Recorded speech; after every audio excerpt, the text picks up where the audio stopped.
మొన్న కామారెడ్డిలో జరిగినటువంటి అసెంబ్లీలో అక్కడ కాంగ్రెస్ పార్టీని ఓడగొట్టినాం, ఈ రాష్ట్ర ముఖ్యమంత్రిని ఆ రోజు ఉన్నటువంటి ముఖ్యమంత్రిని ఓడగొట్టినాం, భవిష్యత్తు ముఖ్యమంత్రిని ఆ రోజు మేము కామారెడ్డిలో ఓడగొట్టినాం. ప్రజలకు స్పష్టమైనటువంటి సంకేతాలు మేము ఇవ్వగలిగినప్పుడు గతంలో పోయినసారి 2023లో ఆ కాంగ్రెస్ పార్టీ కలిసి వచ్చింది.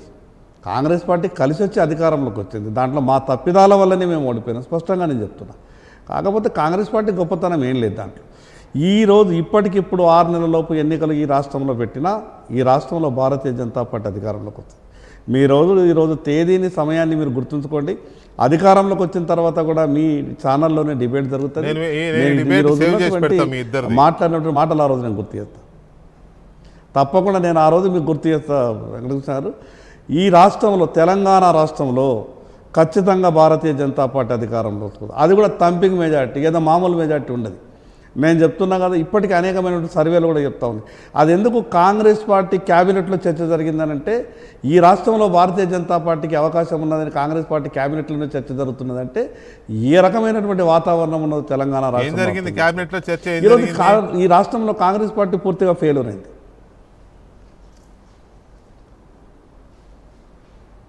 ఈ రాష్ట్రంలో కాంగ్రెస్ పార్టీ పూర్తిగా వైఫల్యం చెందింది. కాంగ్రెస్ పార్టీ నాయకులన్నీ ఈరోజు అడిగినా చెప్తారు. ఒక పక్క కాంగ్రెస్ పార్టీ పదే గత పాలకుల మీద నెట్టేసి తప్పించుకునే ప్రయత్నం. గత పాలకులు ఈ రాష్ట్రాన్ని పూర్తిగా ఆర్థికంగా పూర్తిగా అసలు తెలంగాణ రాష్ట్రం ఎందుకు తెచ్చుకున్నామని ఒక్కోసారి బాధ కలుగుతూ ఉంది. అసలు తెలంగాణ తెచ్చుకున్నటువంటి రాష్ట్రాన్ని గతంలో పాలించినటువంటి టీఆర్ఎస్ పార్టీ, ఈరోజు పాలిస్తున్నటువంటి కాంగ్రెస్ పార్టీ తెలంగాణకు భవిష్యత్తు చూపించడం పక్కకు పెట్టండి, ఉన్నటువంటి తెలంగాణ కొలాప్స్ అవుతూ ఉన్నది. గతంలో చేసినటువంటి అప్పులు కావచ్చు, ఈరోజు చేస్తున్నటువంటి అప్పులు కావచ్చు, ఇన్ని లక్షల కోట్ల రూపాయలు అప్పులు గత ప్రభుత్వం చేసింది, ఈనాటి ప్రభుత్వం చేసింది. కానీ ఇంకా సమస్యలుగానే ఉన్నాయి. కనీసం ఉద్యోగస్తులకు వాళ్ళ బకాయిలు చెల్లించలేనటువంటి పరిస్థితి, ఈ రాష్ట్రంలో రైతులు పడుతున్నటువంటి పంటలను కొనుగోలు చేయలేనటువంటి పరిస్థితి, ఈ రాష్ట్రంలో ఫీజు రియంబర్స్మెంట్ ఇవ్వలేనటువంటి పరిస్థితి, ఈ రాష్ట్రంలో సరైన రీతిలో వైద్యం అందించలేనటువంటి పరిస్థితి.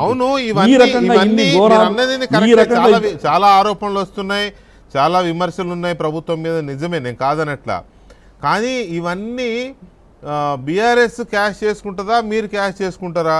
మీరు అంటున్నారు మేమే అధికారంలోకి వస్తామని. అంటే మీరు సింగిల్గానే అధికారంలోకి వచ్చే స్కోప్ ఉందా మీకు? లేకపోతే మళ్ళీ కూటమి ఎన్డీఏ బీఆర్ఎస్ కలుపుకోవడం? 100% వెంకటేశ్వర సార్, 100% తెలంగాణ రాష్ట్రంలో భారతీయ జనతా పార్టీ సింగిల్గానే అధికారంలోకి వస్తుంది. బీఆర్ఎస్ అనేది గతం మాత్రమే, బీఆర్ఎస్కు భవిష్యత్తు లేదు. బీఆర్ఎస్ గురించి అసలు చర్చ ఈ రాష్ట్రంలో జరుగుతని అసలు ఏమాత్రం అవకాశం లేదు. తెలంగాణ ఒకలాగానే ఉన్నాయి, గతం మాత్రమే భవిష్యత్తు లేదు బీఆర్ఎస్. కానీ ఆయన మాట మీ మాట సేమ్ ఉన్నాయి, బీజేపీ దీన్ని కాంగ్రెస్ ది. 100% 10 ఏళ్ళు ఈ రాష్ట్రాన్ని పాలించింది కదా పార్టీ. 10 ఏళ్ళు ఈ రాష్ట్రాన్ని పాలించినటువంటి పార్టీ ఈ రాష్ట్రానికి ఏమరగబెట్టింది? లక్షల కోట్ల రూపాయల అప్పులు తప్పితే రాష్ట్ర భవిష్యత్తును నాశనం చేసింది కదా. ఏం సాధించింది తెలంగాణ రాష్ట్రంలో టీఆర్ఎస్ పార్టీ 10 ఏళ్ళు అధికారంలో ఉండి? కేవలం లక్షల కోట్ల రూపాయల అప్పులు, వాళ్ళ వారసత్వాన్ని ఈరోజు కాంగ్రెస్ పార్టీ అందిపుచ్చుకున్నది.